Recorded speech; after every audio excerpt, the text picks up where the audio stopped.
Hi, friends. Hi. This is attorney Marina Shepelsky with the Shepelsky Law Group coming to you live from New York.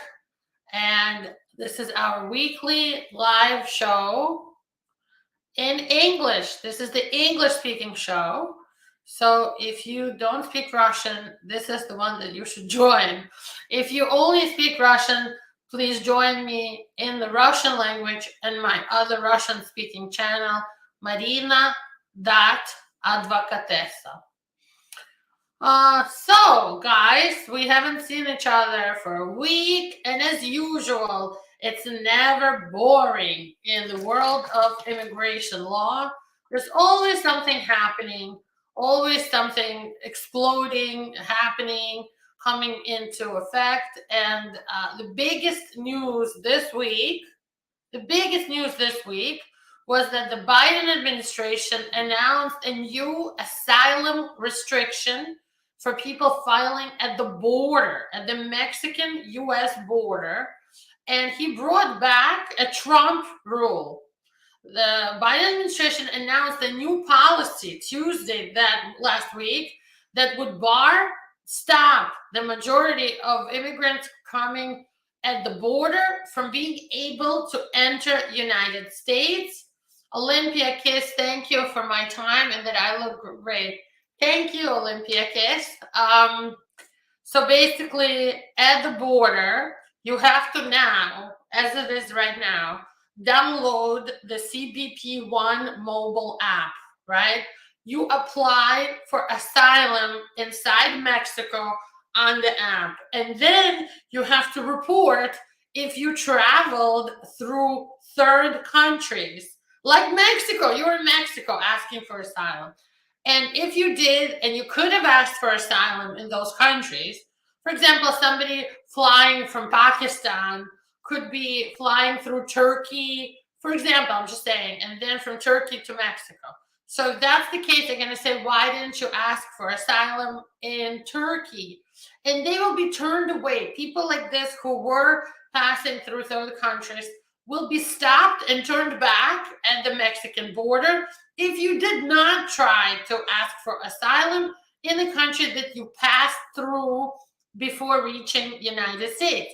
Trump did this, and the organizations that are for the rights of immigrants took Trump administration to court, and the court banned this program. So Trump tried it, and he was shut down.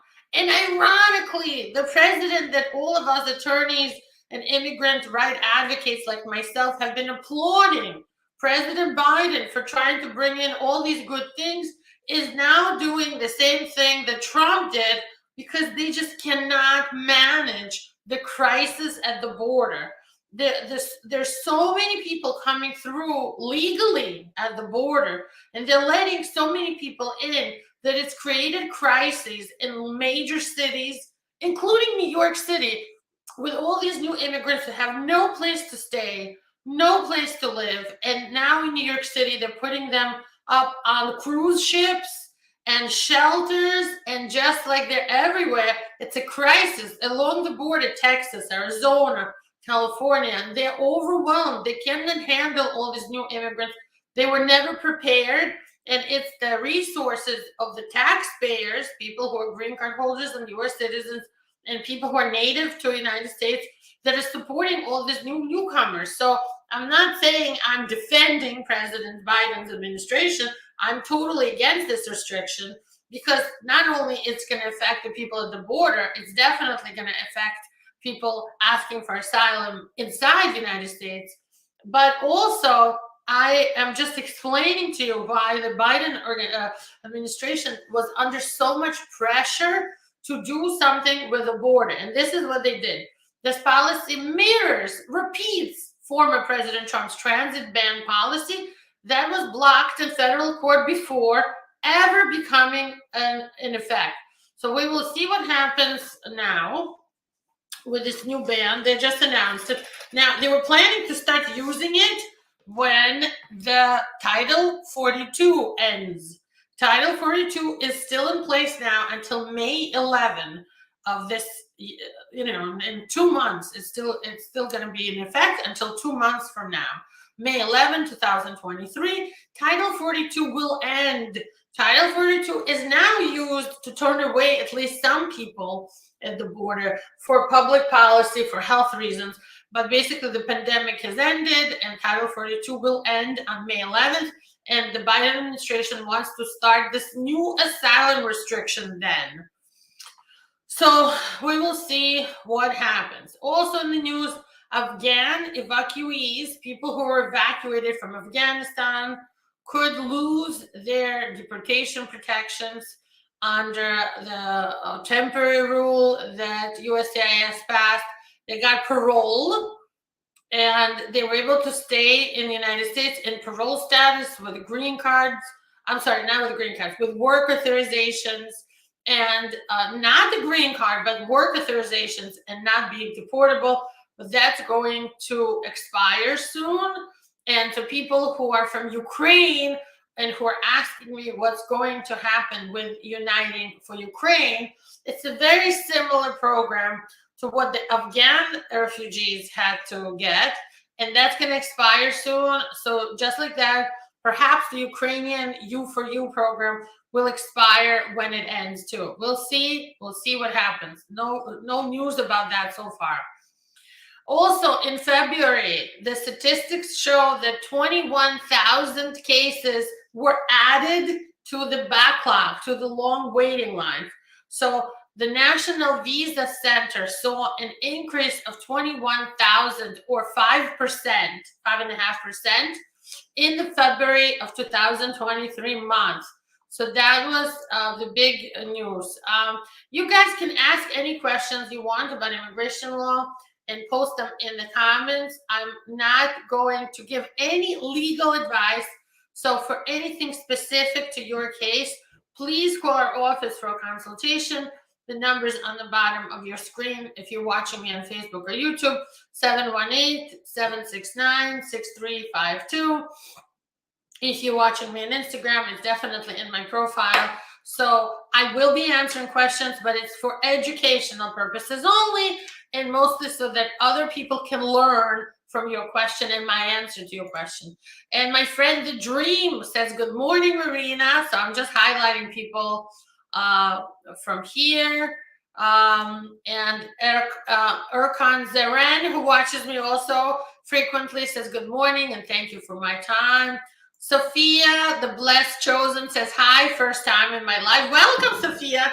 I'm so happy that you're here, and welcome. And if you like my lives, please become a subscriber and share this with your friends, because I answer a lot of questions here, and I always talk about very useful things, like how to check how long your case status will be pending, how long it will take for you to hear something about your VAWA, about your asylum, about your marriage, green card, or petition through family, or anything like that. And I will talk about that later. I started a Russian language TikTok. If anybody here speaks Russian and they want to see my channel about Russian language TikToks, it's marina.advokatessa on TikTok. For my English language followers, guys, I have 2 active TikTok channels with completely different content. I post about different things, random things having to do with immigration. Really, there's no, just like my mind, there's really no like theme to it. I always talk about asylum, VAWA, what is the fastest way to bring your relatives to the United States. If you're a green card holder, who can you file for? If you're a U.S. citizen, who can you file for? If you're an immigration court, what's a master calendar hearing? What's an individual hearing? What is the notice to appear? What kind of things are you allowed to say in immigration court? What does it all look like? So basically about anything and everything having to do with immigration news and immigration law. Okay, so what else did I want to talk about in terms of news? Supreme Court canceled oral arguments over Title 42. They said that it's because the White House recently declared that the COVID-19 and public health emergencies will end on May 11, and I just mentioned May 11, 2023. And that means Title 42 will end on May 11, 2023. And after that, the Biden administration is planning to turn on that new restriction with asylum. We'll see what happens. I predict that they will get sued, and we'll see what happens in court. Another thing that's in the news for immigration practitioners, and I want to talk about this, go on the USCIS website, find the section.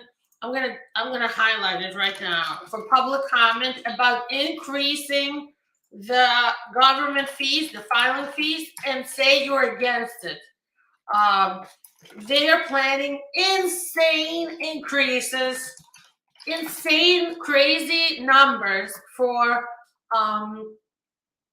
government filing fees. To file for a green card through marriage is going to end up costing almost $4,000 if this goes through. To file for work permits is going to go up in price. Almost everything is going to increase, and I'm going to find. See, they specifically make it very difficult for the public to see this. You won't see that much about this. You won't see that much about it in the news, but I'm telling you, it's going to be a big deal. A big deal if you're going to be filing anything in the future with USCIS. You're going to have to pay so much more if this goes through. And I know they said that it's because they're supported. They're not basically supported by the taxpayers. The U.S. taxpayers are not paying any of their expenses. They're supported by these fees that people are paying. And here, I'm gonna try to open the rule. Oh, here we go. Okay, I'm gonna highlight this right now.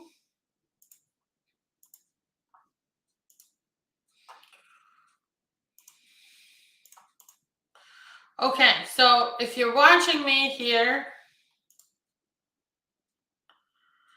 you could see over here the Federal Register published a proposed rule, okay, to increase all the government fees in January, right? And these fees, I just want to scroll down to the actual listing of the new fees so you can see what I'm talking about. These new fees that you guys are going to be paying out of your pockets anytime you want to file for a green card, anytime you're going to file for parents or children. Look at these new numbers. They're unbelievable. Starting with U.S. citizenship, it's going up by $120 right here. You can see. Starting with, so the citizenship, to file for citizenship will cost $120 more. To file for asylum is still no fee, okay? But they were talking about charging for that too. Let's see, what else?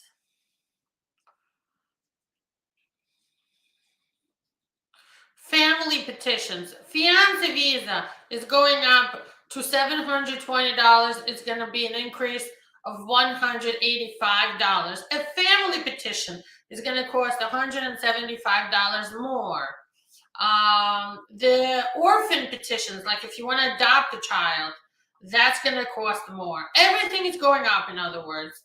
And the way to deal with this would be to, right here, this is what I'm asking you to do, to scroll up to the beginning of this and submit a formal comment. Right here, you can click and you write your comment like I'm about to do with you guys right now on air.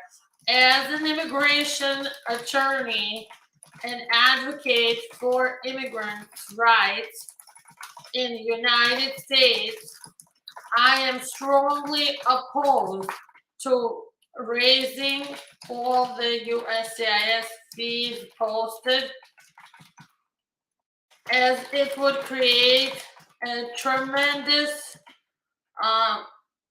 inability for people to file for family members, for employers to want to file for any foreign workers, and create a hardship for any immigrants intending to use the USCIS system that's already so delayed and so broken. I urge the US government not to implement this fee increase. Okay, I'm not adding anything. This is my email, shepelskylaw@gmail.com. And I'm an organization, I'm a company, law offices of Marina. Look, I'm doing this, and I ask you to do this as well. And it's not hard, and you submit your comment. Boom, it's done. Okay? So, anybody that wants to help and stop this raising of the fees, go online and stop this, okay? Stop the raising of these fees. So, let me start answering some of your questions, because I see that 27 people are now watching me on YouTube, people are watching me on Instagram. Let's start to answer your questions right now. Vladislav is asking me, hi Marina, what is my forecast for Ukrainian refugees this year? I think for now, whatever happened, TPS, Uniting for Ukraine, parole, that's going to stay. It's not going anywhere. And anybody who is almost a year in the United States should file for asylum. Filing for asylum will not hurt you, and it will give you a longer status, the ability to get a work permit. So if you're from Ukraine, file for asylum. Kamush says, good morning, my favorite lawyer. This is Kamush from Atlanta. Atlanta, Georgia is watching. Thank you so much. The Dream says, the Dream has been working on her I-360 VAWA and posting about it. So she says, so I got my prima facie, and it shows that both my kids are derivatives based on my pending I-360 VAWA petition. But I got married after one of my kids turned 18 and filed when he was 21. Does that mean that I can add him? If he is over 21 and he was in this marriage, I recommend that not only you include him, that might work, but I also recommend you file a separate petition for him, the Dream. Your child has the right to file a separate petition. If he was under 18, when you met, even if he was over 18, when you married your spouse who was abusive, he probably has the right to file his own separate petition. I don't know right from this comment. You might need a consultation with your attorney about this, or you can call us. We'll be happy to talk to you. But he might be able to file his own separate petition. Okay, we did this. Thank you. I saw this already. Erkan Zaren says, I have a question. My master calendar hearing. So Erkan is an immigration court. He has his master calendar hearing, which is like a formal hearing. It's usually just to get all the basics of your case entered into the court system. So that's in March 2023, on March 22nd, but they changed the date to August 28, 2024. Why, and can I make it faster? There is no reason why. They have their own reasons, because what happens is they made this rule now that if you get referred to court, you must have a real date on your letter, which is called a notice to appear. If they didn't include dates like they used to, then this notice would be a non-valid document. So they just started to put in a date, period. They weren't really planning to have your master calendar hearing on March 22nd, 2023. It was just a formality. They just put like a date to hold it in, like save a date type of thing. Now, the first master hearing really is going to happen in 2024, and they might even reschedule it to an earlier. Oh my God, I forgot to put my phone on Do Not Disturb. Turn on Do Not Disturb. Since I'm doing Instagram Live, the Do Not Disturb was not turned on, and people are going to call my number because they just do. That's what they do.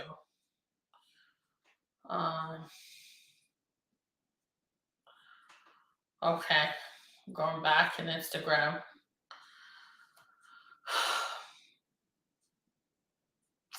All right, so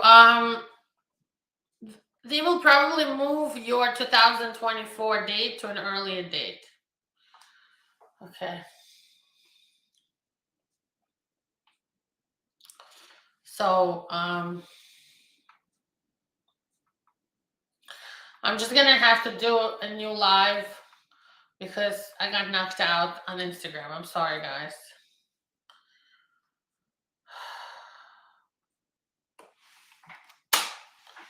I apologize.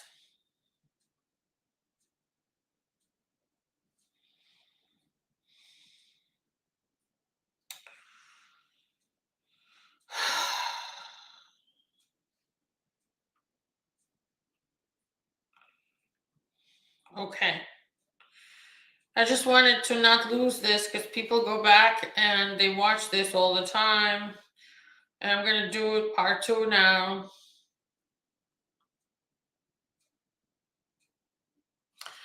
All right, let's get back to my question. So I don't think your hearing is going to happen 2024. They'll probably move it up, but you can ask the court to move up your hearing too if you want. You have to make a motion with your lawyer, and they will definitely move up your court hearing if you have a good reason. Like if something is happening and you are, you will be like experiencing some sort of hardship to wait. Like you have to prove a medical reason, So you have to prove a medical reason why. You have to prove a medical reason why you need a much faster date. And for that, hi, this is part 2 of my live on immigration news. And I'm continuing with my live on YouTube and Instagram. So DTPK says, hello, Marina, nice to see you. Will it be a problem getting a U visa if I was arrested by mistake? I have no charges. Most likely you are not going to get a U visa because that doesn't mean that you helped anybody with getting their, criminal. Like if you were arrested by mistake, how is that I don't think it's going to make you eligible, basically. I'm sorry. Momsy says, any hope for the B1, B2 application for administrative process? I don't know what that means. And Vladislav says, thank you so much for my answer. Thank you. Thank you so much for asking. All in says, is it typical to have a verbal approval at the green card interview and for the case to say case must be reviewed online after a week? Yes, that's typical because sometimes after they talk to you, it might be that the I-130 petition, the marriage petition was all good and they want to approve it, but then they have questions about something in your background for the green card part of this process. Remember, the green card marriage interview is number 1 about the family petition, but also number 2, it's about the green card itself. So this happens, okay? Whether it wasn't even a marriage petition or some other petition, like parents, children for a green card, that happens. It's typical. Don't worry. It doesn't mean that you're going to get denied. It just means they need to review your case before approval. The Dream says, thank you. Erkan says it was there. Thank you very much. So thank you guys watching me on Instagram for your patience. I got knocked out by phone call because I forgot to put my phone on Do Not Disturb here. I'm doing my Instagram on the left side of myself on my phone, and my mom just called me and knocked me out. So you see, I have family too. Subash Bimali says, my sister applied for us for green cards. They're reviewing our case. My child got leukemia type of cancer. So sad. I'm so sorry. We requested to expedite, and USCIS says they'll give us a tracking number. How many days are they going to take for the decision? If they expedite, they usually try to make a decision within 30 days. But It's hard to say. Honestly, I don't have an exact number for you. I'm sorry. My prayers and my heart goes out to you. I'm sorry. Thunderbolt says, good morning, Marina. Just wanted to ask you my personal opinion. I applied for VAWA petition about a year ago, and USCIS still did not send the RFE. Do you think that's a good thing or too early to say anything? Too early to say anything. I'm going to show you that USCIS processing times for VAWA. One second.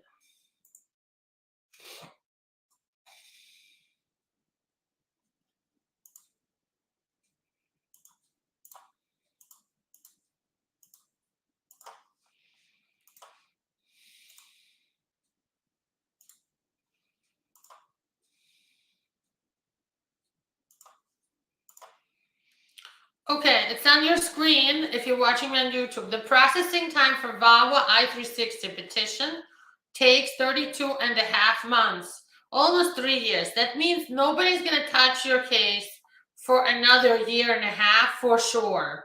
So they might send you the RFE in a year and a half, or they might never send it at all. It's hard to say right now, okay?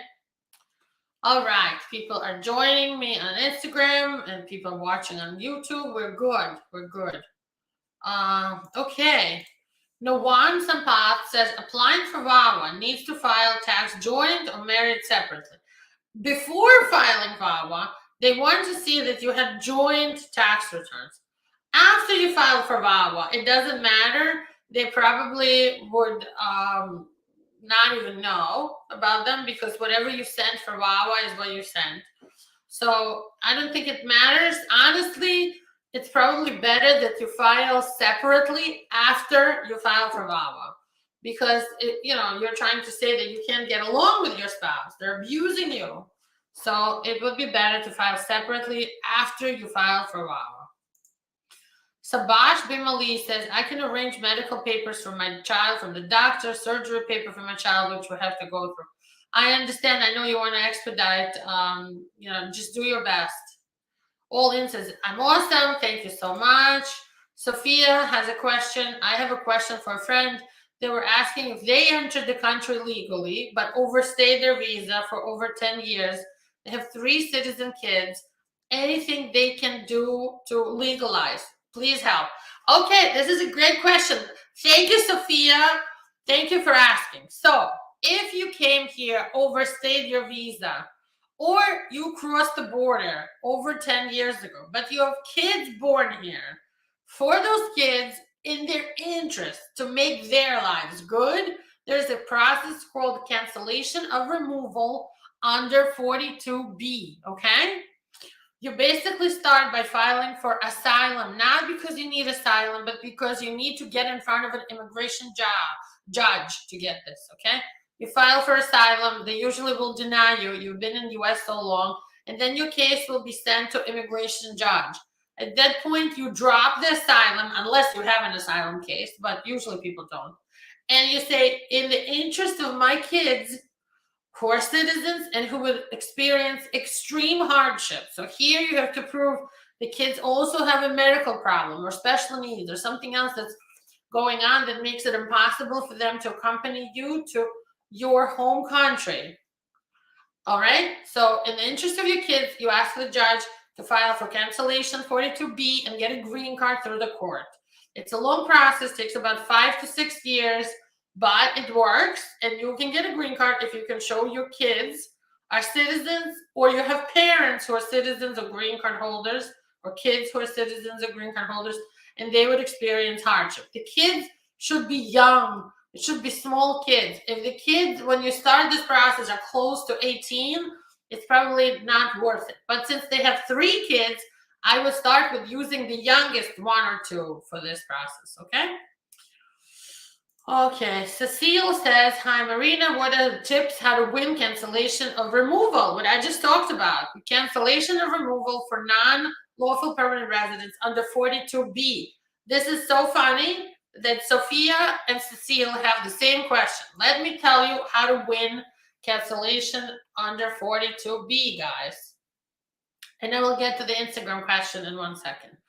Cancellation under 42B. First, you prove you have citizen kids or parents or green card holder kids or parents. Second, you prove that you came here more than 10 years ago. Third, you have to prove you were a person of good moral character, didn't have arrests, or very minor arrests, and you paid taxes. You filed taxes for as many years as you could. We start by filing for asylum. And finally, when you get to court, you must prove that the kids must have you here in the United States, that they need you here with them, and that the kids have a medical problem or special needs for which they must be in the US. For example, we had one client from Kazakhstan. His son was he was nearly blind, and he was getting a special help and special program in school, and he was getting surgeries and medical care here in the hospital. He had a doctor who was observing him. So they said both mom and dad, they need to be here in the States to help this kid get better and to survive. In Kazakhstan, there's no such medical system, and the kid would perish, go blind if he goes to Kazakhstan to accompany the undocumented parents. That's how you win 42B. Instagram question from Lola Muamia. Hi, Marina. How do you think the chances are the date of physical presence, 11th of April for TPS Ukraine, will be changed to another date? So people are asking me, do I think a date for Ukraine set for TPS will be changed? Because a lot of people could not come here until April 11th. They came April 12th, June, July, October. Will they get TPS? I don't know, honestly. I think that many people decided that the new Uniting for Ukraine program gives the people an opportunity to come here legally. And so I don't think that TPS is going to help and change anything. I don't think TPS is going to change. That's my personal opinion, but we'll see, you know. And another question from Lola Muamia. She says, another question, enter the US with a tourist visa and get TPS. Is it possible to then get a green card through the lottery in the case of being chosen for that? It's a good question. So you came with a visa, you got TPS, and then you win the lottery. I think you should be okay, but I don't remember right now off the top of my head.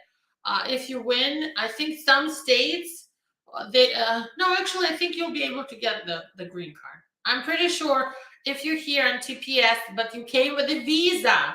A lot of people who have TPS did not come with a visa, but if you entered with a visa and you have TPS, I think you can get a diversity lottery green card. Yes.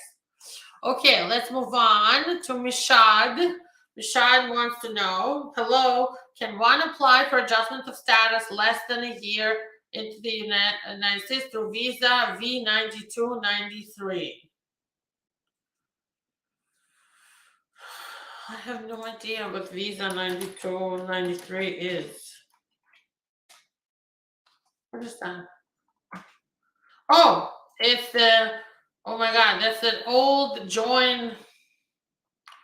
So it's follow to join asylees, refugees, visas 9293. Okay.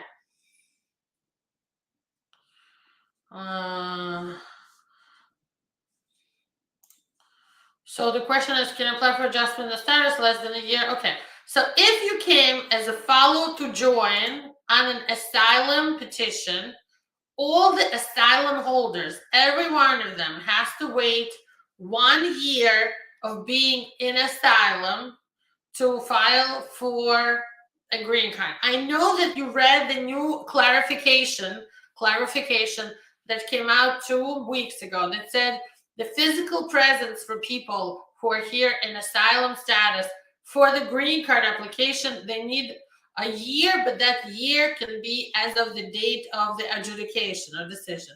But I don't think that they canceled the old rule that you need an asylum grant or being approved as an asylee derivative if you came in through follow to join for an asylum case.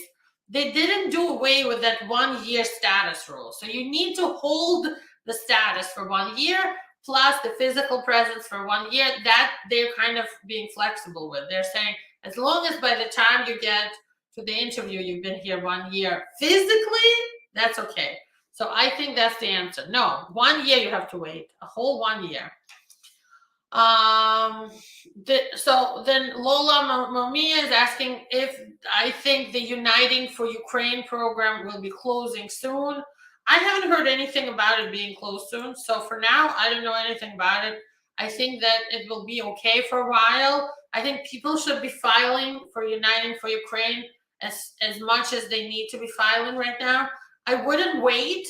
I wouldn't say, well, maybe I'll decide in 2 months. If you want to use the program, file right now.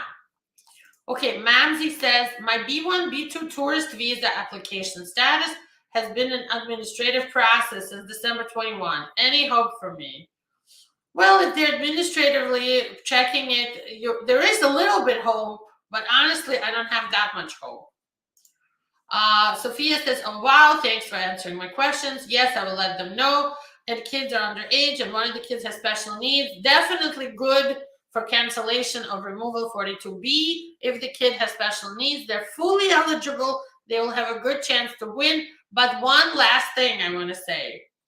Depending where you live, certain immigration courts, like the states of Georgia, Ohio, Arizona, Texas, Florida, you have zero chance of approval, even if you have the best in the world cancellation of removal case, asylum case, and so on.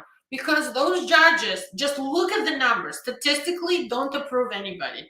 So your friend Sophia and the other person asking about cancellation of removal, Cecile, your family should move to San Francisco or New York or New Jersey or even Los Angeles, because those are the liberal states. Boston is not bad.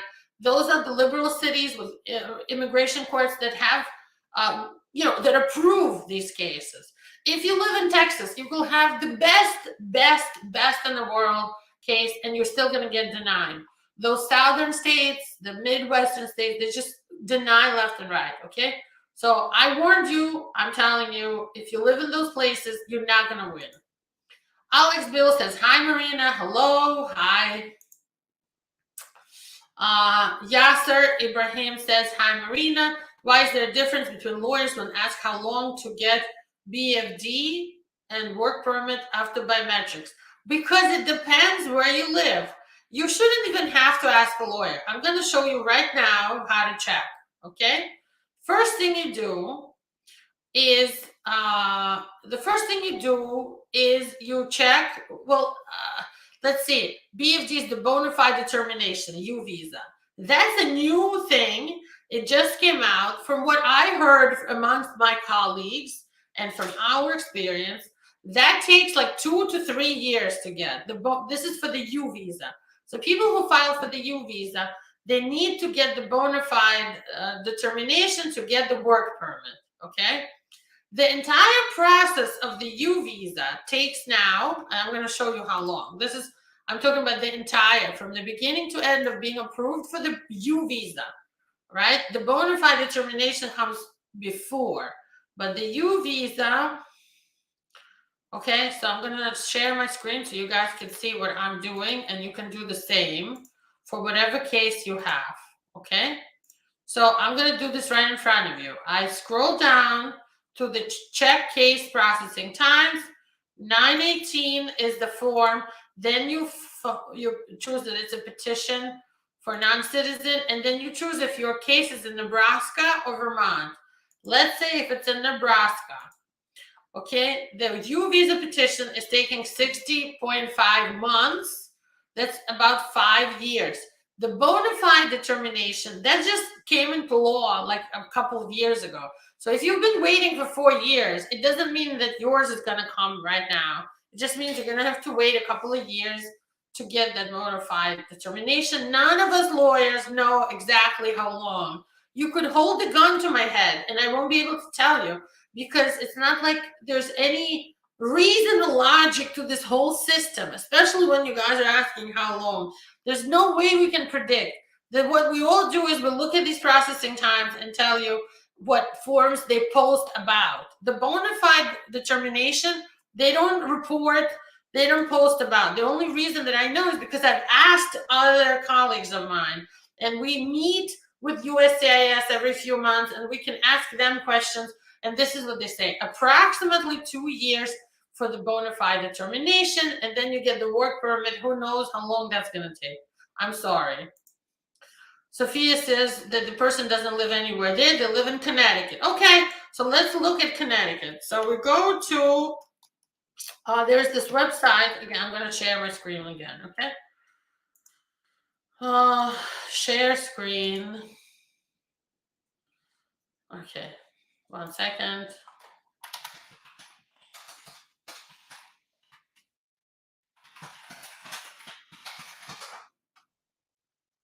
I want to show you where I look up my information, okay?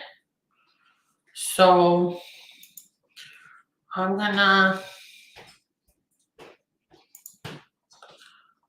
okay, so here we go. I'm gonna share my screen right here. Okay, so here we go. I look up the statistics to tell you approximately what is your chance of success if you're in immigration court. So we go to Connecticut, okay? Connecticut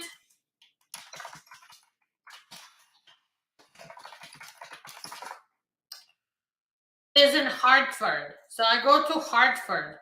I scroll down to H. I'm looking at the different judges in Hartford, Connecticut. I skipped it already. Right here, there's only 3 judges, and their rates of, first I have to see which is what.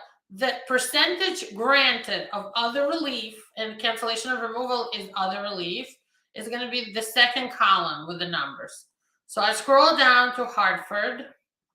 Here we go, Hartford. We're looking at these 3 things. So in Connecticut, the best judge approves about 37% of asylum. Usually that's related to cancellation of removal. Okay? And the worst judge is 21%. So your chances of your friends getting approved in Connecticut are between 37 and down to, so like between 21 to 37%. If you go in the middle, it's going to be like 29%, 1/3. So that's what their chance of winning is. If they live in Connecticut, they have about 29 to 30% chance of winning. If they move to New York City, their chance of winning goes to like 65, 70%. I'm just giving you numbers. I'm not the one who creates these statistics. I'm just telling you the reality is you could live in Connecticut. You still have a chance, but it's about 1/3. Okay? Steve says, I'm tired of waiting on my I-601 provisional and lawful presence waiver. My attorney will not give me ever. Okay, I'm going to tell you right now, the processing times, I'm just going to quickly look it up for you. Provisional waiver, if you're in Nebraska, for everyone, 80% of the cases takes 34.5%. If you ended up in Potomac Service Center, it's 39.5 months. So you're talking about between 35 to 39 months from the date you filed it. Who can tell you exactly with this Michigan crazy immigration system? They're saying that 80% of the cases they complete between 34.5 to 39 months. Okay, you could fall in that 80%, so it's going to take you about 39 months at most, or you could be the other 20% that's less or more. We're just guessing according to the numbers that they give you. There's no lawyer in the world that's going to tell you exactly how long it's going to take. We don't see the future. I don't have magic powers. I'm not magic. It's not like I wave my hand and you're approved. I wave my hand and I tell you exactly how long it's going to take you. I know you're tired. I know this is frustrating because I'm talking to you, Asif, that says you're saying you're tired of waiting. We're all tired. You know, I'm in the trenches with you. Believe me, I'm waiting with you and all my other clients who are filing for things and nothing's getting done. And I don't know what else to say, you know? I don't know what to tell you. I know you're tired. I'm tired. We're all tired. Fiona says, is the deadline to get enhanced ID May of this year? No, they moved it to 2025. If somebody is in the United States over 30 years, can they get a green card? There are many ways you can. Give us a call. My phone number is on the bottom of the screen. Maybe we can figure it out. Erkan has another question. He says his work permit renewal, it's been 6 months, still no answer. Is that an issue? There's no issue. The work permit, depending on where you are, so it depends on where your application is being processed, right? They still have to print the card for you, just like everyone else, even if you're just renewing. The work permit, and you're based on, I don't know what you're based on, but what was your, I remember you asked me another question before. Erkan.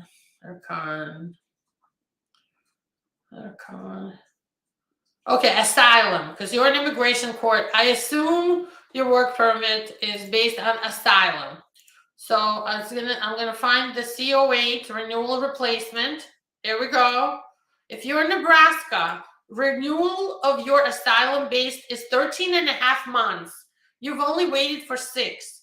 So that's about, what is it, 7.5 more months of waiting you have to do, okay? Approximately. Again, I'm not giving you exact numbers, approximately 7.5 more months. All right, I have to log off because I have another live in 10 minutes. I'm gonna rest my voice, guys. Thank you so much for watching. Please ask me your questions next time. I'll be happy to answer. Okay. Juan is asking, I came to US in 1990. Do I qualify for DACA? Unfortunately, they stopped DACA. So even if you did qualify, new people are not getting approved for DACA. I'm sorry. Mishad says, thank you for previous question. Is it okay to file for citizenship if derivative asylee just came to the United States in a few days? No, you have to get a green card. You file for a green card after 1 year, and then you get that green card, then you do citizenship. Thank you everyone for watching. Have a wonderful week. I'll see you next week.